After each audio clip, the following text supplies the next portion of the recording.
It's one of those days. It's a no chop day. I am doing something with the top, but it's not a major chop. First things first, we got my guy Jay, and Jay has some damaged locks. There's a lot of work I got to do. I'm not going to do what I really wanted to do. That will come later on in the year, but for today we're going to do a retwist. This was 10 months ago, so a lot has changed, and I'm actually going to share what I've done recently. But you know, let's get into this fade first. I like to make sure that all my fades are pretty low when it comes to that disconnection between the lock and the fade. When I say low, I mean my base is low, so I'm going for a number one. In most cases, it's always a number one. If you're unsure how to cut this area without, you know, making the major sin when it comes to this, and that's cutting into the lock. You don't want to ever cut into the lock. Don't even think about it. If you're unsure, cut with the grain first. Well, as a matter of fact, first things first, you want to comb the hair down. You want to make sure that it's nowhere near compromising the locks, and then you cut with the grain. So outside of that, I'm going to go ahead and create my 0 point. Make sure that, you know, whenever you create these 0 points, always make sure to have enough space to do this fade. If you don't, you're gonna lose an opportunity to uplift your client's image, and that's really what this is about: upliftment and making sure that they walk out the best version of themselves. And that, as professionals, should always be our goal.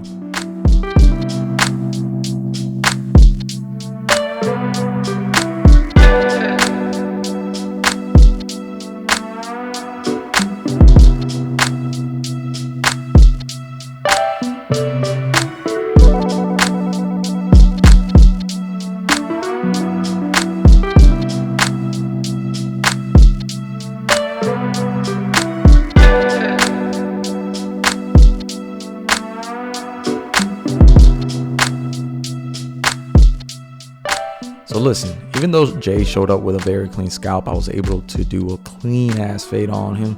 I'm still gonna shampoo his hair because this part is so essential for so many different reasons. First of all, I do still want to show you that there are levels to this. All right, just because you shampoo your hair a certain way don't mean I can't take it to the next level. Some people tell me they do shampoo their hair, and it so happens to be that they only do one round. They don't do a whole rinse and repeat. That's not Jay's case. As you can see, it was already lathering up pretty quickly, and all that shows me is that he has been shampooing his hair often, minimum once every week and a half. And you know, to some people that might be too long, but in the lock community, some people go longer than that. I'm not a huge fan of it. I personally wash my hair at least every week and a half as well. And that's just dependent on how my lifestyle is looking. If I'm out sweating my ass off, I will be washing it more than that. Make sure if your lifestyle is very active that you do your part, man. Wash your hair, man. Wash your hair. I know it's a lot of work, but you know what? With great power comes with great responsibility. And if you feel like your hair, your locks in particular, are too long for you to do all the washing yourself, then my guy, ma'am, listen, trim them at least. Don't cut them off. You don't gotta cut them off. It's not one or the other. You feel me? You could do a little trimming, a little experimentation with your locks. Don't shy away from that.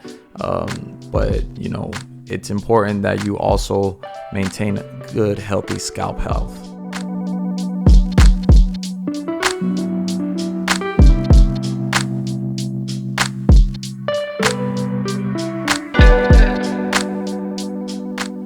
All right, so on this portion of the service, I got to set myself up for success. The issue here, or the challenge, is more so that the two locks ripped out. Remember, he's got one by the crown and one towards the front hairline, which makes it a true challenge.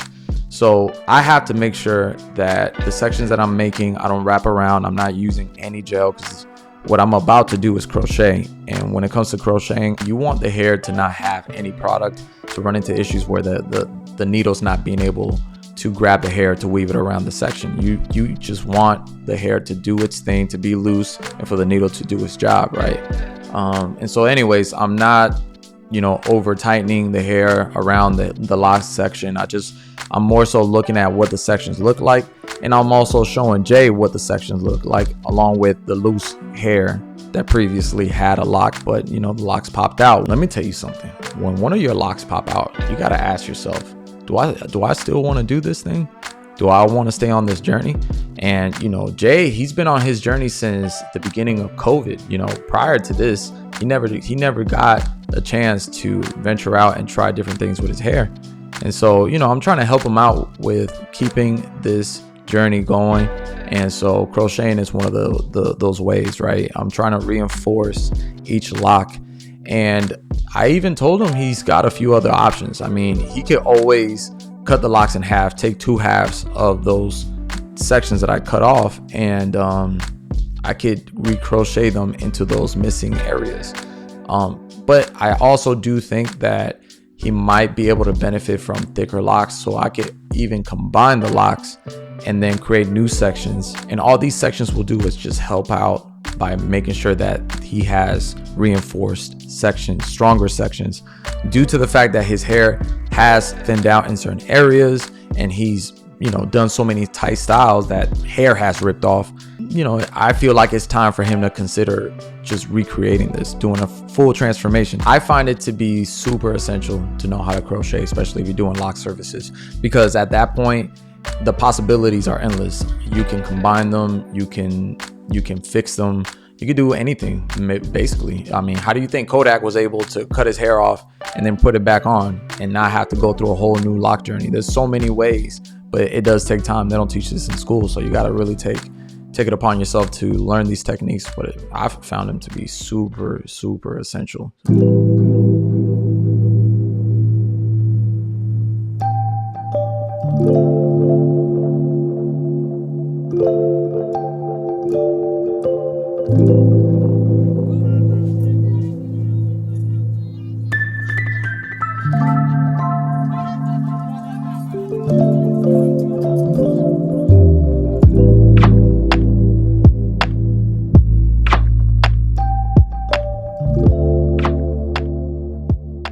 All right, so on this portion, we are inspecting the 2-strand, checking out what's going on and making the final decision that I could take it apart and reinforce it. But if you look at it, man, there's some areas on that lock, even past the midpoint, where it's thinning out, man. And yeah, that's why it's super important to make sure that the sections that are made for your dreadlocks are gonna help you at the end, you know, or not towards the end, but throughout your journey.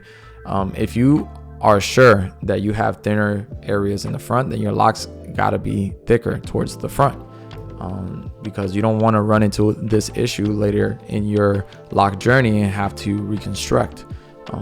The reconstruction isn't bad, especially if you got the bread for it, but you know, locticians, they're gonna tax you for this. All right, so just be prepared. You know, the beginning, that foundation for your grid is super important. Don't sleep on that. And so we're getting closer to the end of the service, or at least the crocheting portion, because even after this, I decided to want to go and get some hard gel and do a retwist. The reason I consider doing it that way is just because I didn't want to commit that loose hair from the previous locks snapping out. I didn't want to commit them to a specific location, because I didn't know exactly what he wanted to do. I didn't know if he wanted to chop half his hair off and then, you know, combine it to those loose sections, or start a whole new grid and combining his locks. I didn't know. He just was unsure. This was his first time getting a service done by me, but I did still make it look good. And this was, again, the first time I did a service on Jay, which, I mean, still to this day, I'm surprised that it went that well. And it was really rewarding, right?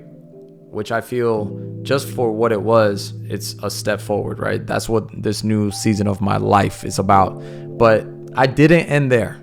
Again, this was 10 months ago. So previously, this was about 2 weeks ago, I did a whole different style on this man. All right. Now, this is a single barrel, a bit of a mohawk hybrid style. And I still haven't done any readjustments or reconstruction of the grid. It's the same exact grid, but I did, you know, section it a little bit different, especially towards the front. But man, This is how it ended up. Fire look, sharp, nice and styled. Yeah, this is all I gotta show at this point. I didn't show the process because on this day I wasn't really in the place to do a lot of recording, but I just at least wanted to share with y'all that I have improved.